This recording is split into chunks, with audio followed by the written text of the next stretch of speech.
بسم الله الرحمن الرحيم اللهم صل وسلم وبارك وأكرم وأنعم على سيدنا وحبيبنا ونبينا محمد وعلى آله وصحبه وسلم تسليما عدد محتوى علمك وخط به قلمك وأحصاه كتابك وارض اللهم عن ساداتنا أبي بكر وعمر وعثمان وعلي وعن الصحابة أجمعين وعن التابعين وتابعين بإحسان إلى يوم الدين أما بعد. L'histoire d'aujourd'hui, c'est celle de Barberousse.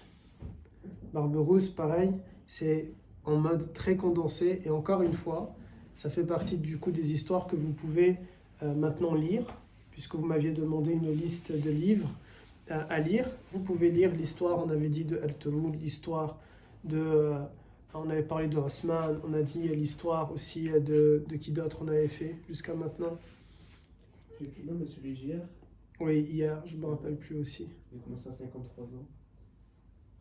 Ah, même Oustad, il a oublié le prénom. C'est pas Youssouf ibn Tashmim, le sultan du Maghreb, c'est ça, on a fait son histoire. Et maintenant, l'histoire de Barberousse, pareil, en mode très condensé, mais vous pouvez lire les différents livres qu'il y a à son sujet, ou bien les séries. Il y a une série sur Erdirilis Ertugrul.net, il y a toute une série sur cet homme-là, sur Barberousse, qu'on appelle Barbaroussa chez les Turcs. Qui est Barberousse? En réalité, c'est 4 frères, et on dit les frères Barberousse.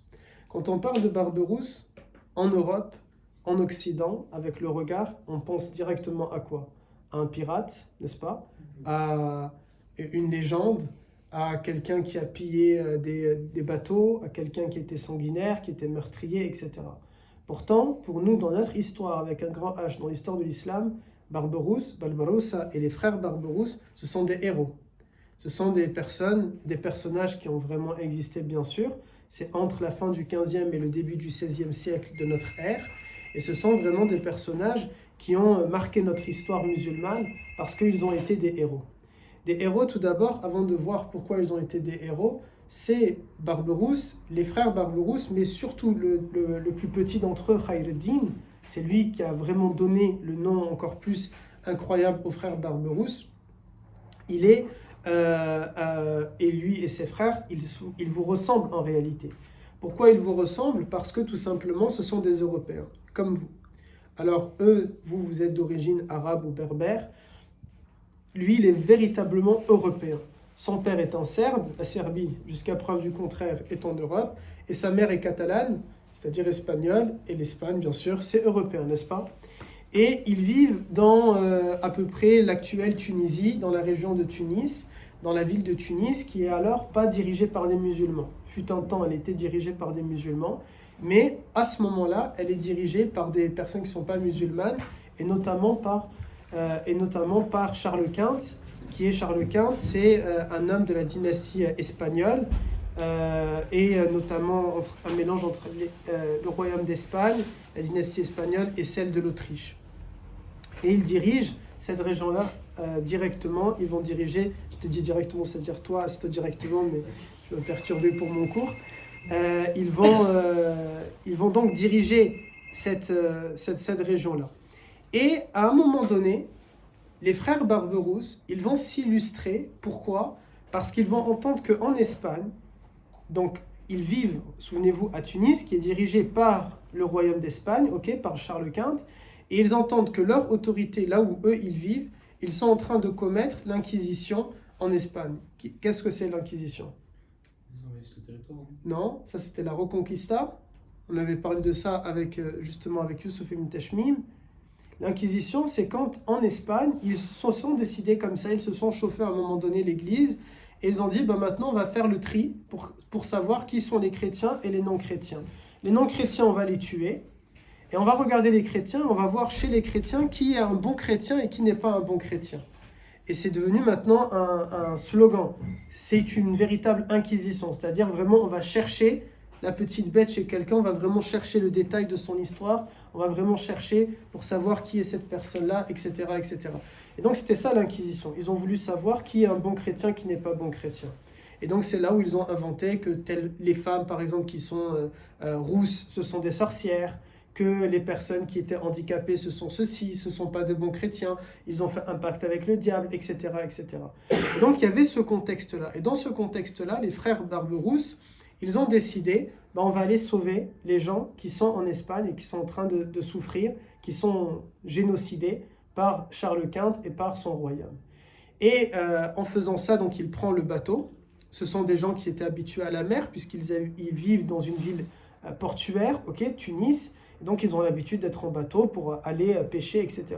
Ils partent jusqu'en Espagne et ils vont faire l'aller-retour de la Tunisie jusqu'à l'Espagne, de l'Espagne au Maroc, du Maroc à l'Espagne, de l'Espagne à la Turquie, de la Turquie à l'Espagne. Ils vont prendre des gens et ils vont les emmener dans différents ports à travers la Méditerranée pour les déposer. Et jusqu'à maintenant, il y a des régions au Maroc, notamment dans le nord du Maroc, ou bien en Algérie, ou bien en Tunisie, et même en Turquie, des gens qui sont descendants de personnes issues de cette région-là, de la Catalogne. Des gens, donc la Catalogne, c'est ce que nous connaissons, c'est Barcelone, etc., n'est-ce pas, de cette région-là, et parce que leurs ancêtres, ils ont dû fuir à un moment donné, parce que sinon ils allaient être tout simplement tués. En faisant ça, Khayr-ed-Din et ses frères, les frères Barberousse, ils se sont fait maintenant un nom, parce qu'ils ont sauvé des milliers et des milliers de gens. Donc ils sont devenus une légende auprès de la communauté musulmane.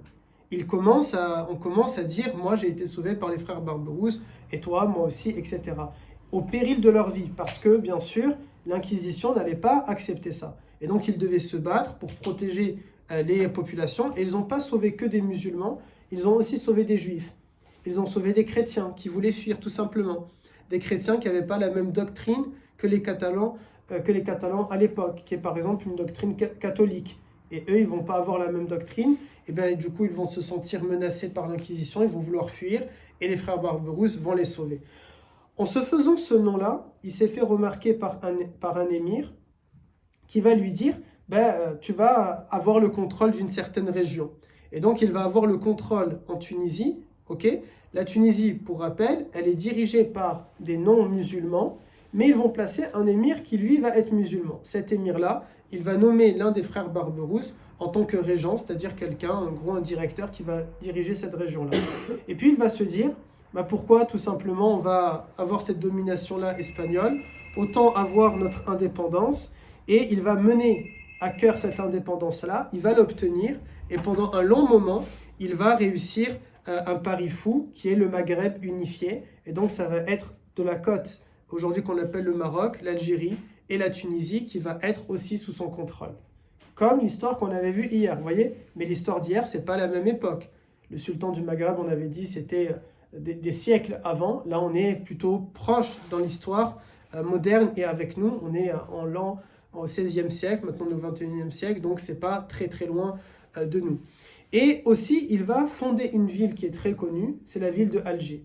Il va décider de mettre un port à Alger, et un port qui va exister jusqu'à maintenant, et cet endroit va devenir un centre important, puisque jusqu'à maintenant, c'est quoi Alger? C'est la capitale d'un des plus grands pays d'Afrique, d'un des pays les plus riches d'Afrique. C'est un grand pays arabe, etc. etc. Et bien, tout ça, on le doit aux frères Barberousse, et notamment à Khayr-ed-Din.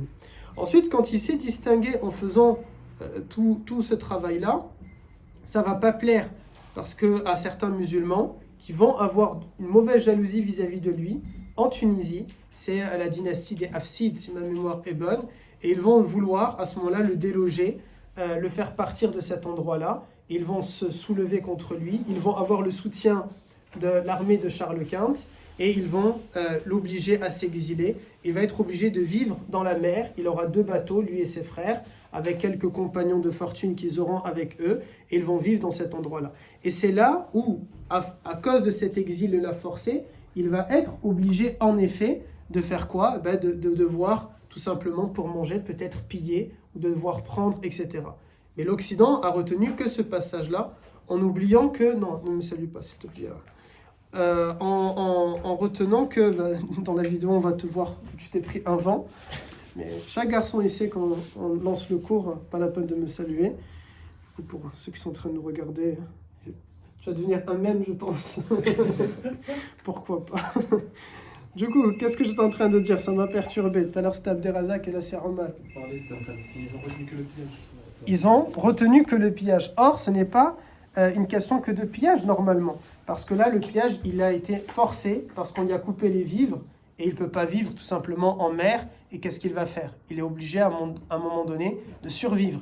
Et quand on a besoin de survivre, on doit toucher à ça. Mais comme c'est quelqu'un de vaillant, qui a l'habitude de conquérir, qui a l'habitude de ne pas se résigner, qui a l'habitude de protéger aussi les innocents, il ne peut pas se résigner lui-même à vivre comme ça en mer, et donc il va chercher par tous les moyens à s'en sortir, et subhanallah, Allah Azza wa Jal fait bien les choses, et Dieu sait à l'avance le destin de quelqu'un, et qu'est-ce qu'il doit traverser, et par quoi il doit passer pour la réalisation tout simplement de son destin. Tout ça, ça va mener à quoi? Au fait que le roi de France, il va faire appel au frère Barberousse et notamment à Khayr-ed-Din. Il a entendu qu'il a sauvé des milliers de personnes en Espagne.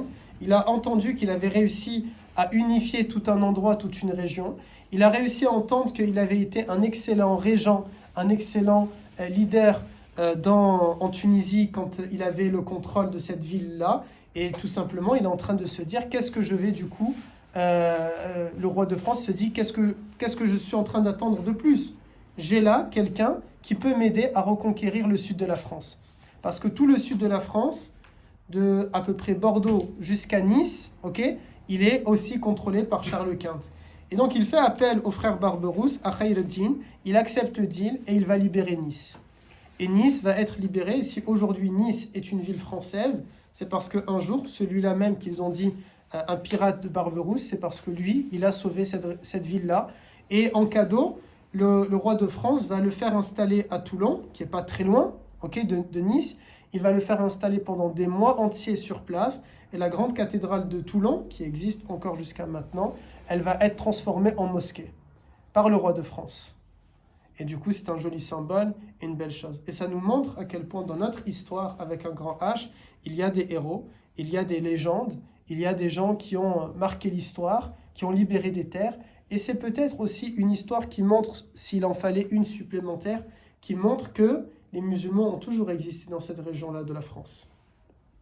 Depuis toujours, nous étions là.